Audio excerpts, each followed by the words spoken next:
Kita masuk pada pesantren-pesantren di Kabupaten Sukabumi.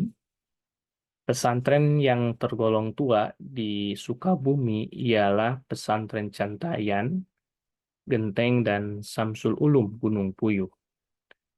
Cantayan, Genteng, dan Samsul Ulum. Ketiga pesantren ini memiliki pengaruh yang besar di daerah Sukabumi.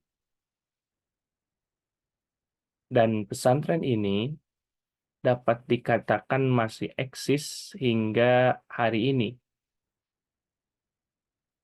Dan dari tiga itu, yang eksis itu hanya Samsul Ulum Gunung Puyuh. Karena memang dari dua pesantren ini atau tiga pesantren ini memiliki keterkaitan antara satu dengan yang lainnya. Nah, eh, ini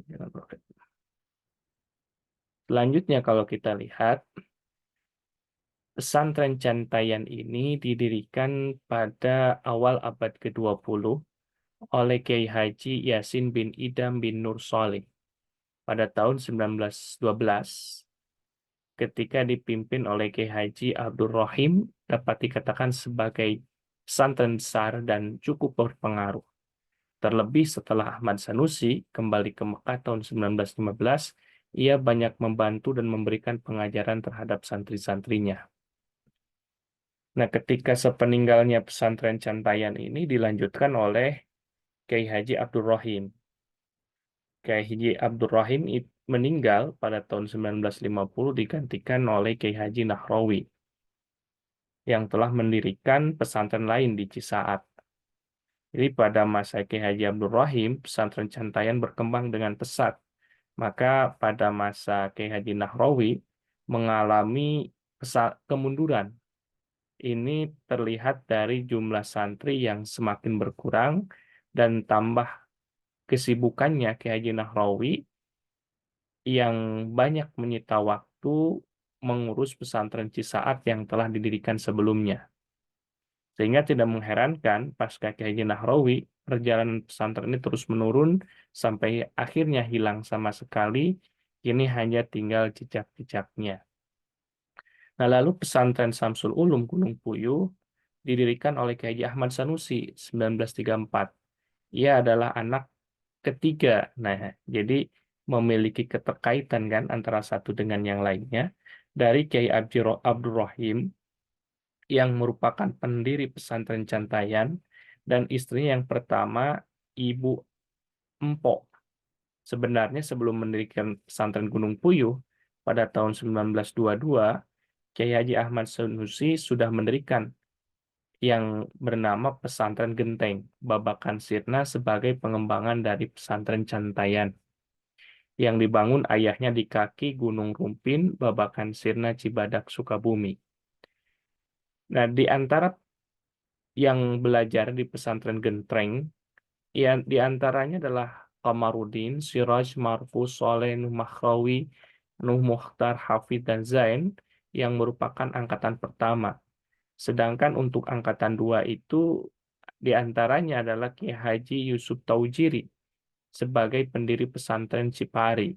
Lalu Nawawi, Hasbullah, Badruddin, Zainuddin, Masturo, Nurhawi, Kurdi Uho, Suharwardi, Khalil, dan Ahmad yang itu menjadi para ulama. Nah, itu berkaitan dengan ketiga pesantren yang memang memiliki keterkaitan. Kalau kita lihat ini adalah pesantren Samsul Ulum Gunung Puyuh sebagai bentuk dokumentasi. Kalau kita lihat pada masa kecilnya Kiai Haji Ahmad Sanusi belajar di pesantren Cantayan milik ayahnya dan belajar pula di pesantren lain seperti pesantren Salah Jambe, Cisaat, Sukabumi kepada Kiai Haji Muhammad Anwar. Selanjutnya belajar di pesantren Sukamantri, Cisaat, Sukabumi oleh Kiai Haji Muhammad Sidik. Kemudian ia juga belajar di pesantren Sukaraja, Sukabumi kepada Kiai Haji Jenal Arif.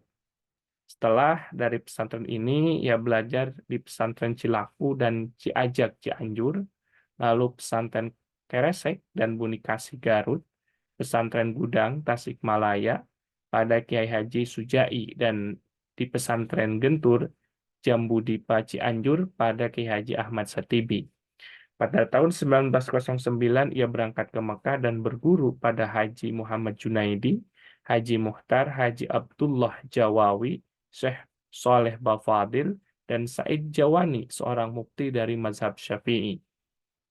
Dengan demikian, jika dicermati, pesantren Genteng ataupun Samsul Ulum Gunung Puyuh memiliki jaringan hubungan kekerabatan intelektual dengan pesantren-pesantren tersebut. Dan dari tiga pesantren ini, selain dari jaringan intelektual, ada jaringan biologis dari ketiga pesantren tersebut. Namun dalam penjelasannya menyatakan bahwasanya yang masih eksis dari ketiga itu adalah pesantren Syamsul Ulum.